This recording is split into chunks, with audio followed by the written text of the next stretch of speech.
Hey everybody, it's Susanna. This week I said we were going to do either the cover or embellishments. Cheated and I did both, or at least I started to do both. I went ahead and did the cover, and here's what it is. I cut 2 pieces of chipboard, and I used the heavy-duty chipboard that comes in paper packs. And I went ahead and adhered onto that just with Tombow multi-glue cardstock in the colors that would coordinate with my album. And then I cut my Mickey Mouse head out with my silhouette and stuck that to the front. This is rub-ons right here. This is silhouette font, and this is actually plain white stickers that I ran through my printer with some digital paper basically printed on top. So I printed digital paper and I ran alphabet stickers right through my printer. So let me see if I can get a close-up of that. I wish you could see that. This isn't showing up very well, but I wish you could see that it's polka dotted. So anyway, they're very cute, and that's a nifty trick. Okay, so we're going to open it up, and on the inside cover, I went ahead and did just a Google map of the directions from our house down to Orlando, because this is a Disney album. If you were doing baseball or something like that, perhaps you'd have the roster, your trip itinerary. That's just some other ideas. I found at Archivers this sheet right here of 12 by 12 border stickers that are Disney themed, so they would go with all the other Disney themed papers. And I just took 6 inches of each one, and I put them across some of the things that didn't have the mouse ears peeking out. And that was enough embellishment for most of this. These are actually SeaWorld pictures at the beginning. I'm cheating. Okay, so let's keep going.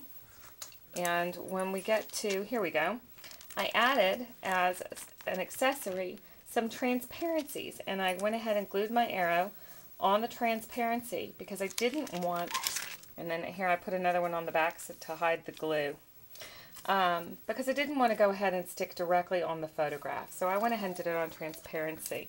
I liked the idea so much that I did some other transparency pages that had rub-ons on them.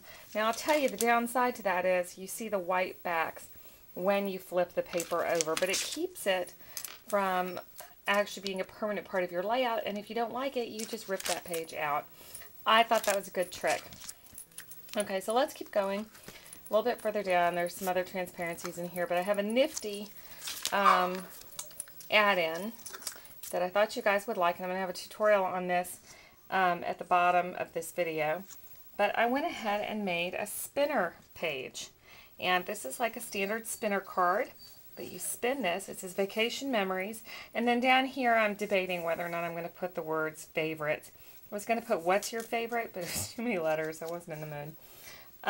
But you spin it, and it has various places and activities like, you know, SeaWorld, swimming, Magic Kingdom, Planet Hollywood, Downtown Disney, roller coasters, you know, etc. So spinners are just fun. I like interactive pages, which is why we created these pockets over here to put, you know, journaling or whatever in, because it's fun to encourage your readers to take part in the activity beyond just looking at pictures. That's why lift the flaps are good, windows are good. But anyway, that's just a quick overview of the accessories that I did on this album. I embellished with border stickers and rub-ons. The Mickey Mouse ears we did when we built our pages, and we did some transparency sheet inlays. We made our cover just out of chipboard, covered with cardstock paper. I went ahead and rounded the corners. I did that on the entire album. I like that look. I only did it on the 2 outside pages. And this is just held together with binder rings, which I will eventually put ribbon around because I like that look. I am not done with embellishments. Obviously, I want to add journaling to this. So this week's homework is to play catch up. Go ahead and make your covers and do some basic embellishments on your book. And then go ahead and write your stories down. Let's assemble those memories, and next week I'll have you know, a video on how I included mine and where you can go from there. So So I hope you enjoyed this segment of Mini Book May, and I will see you next week.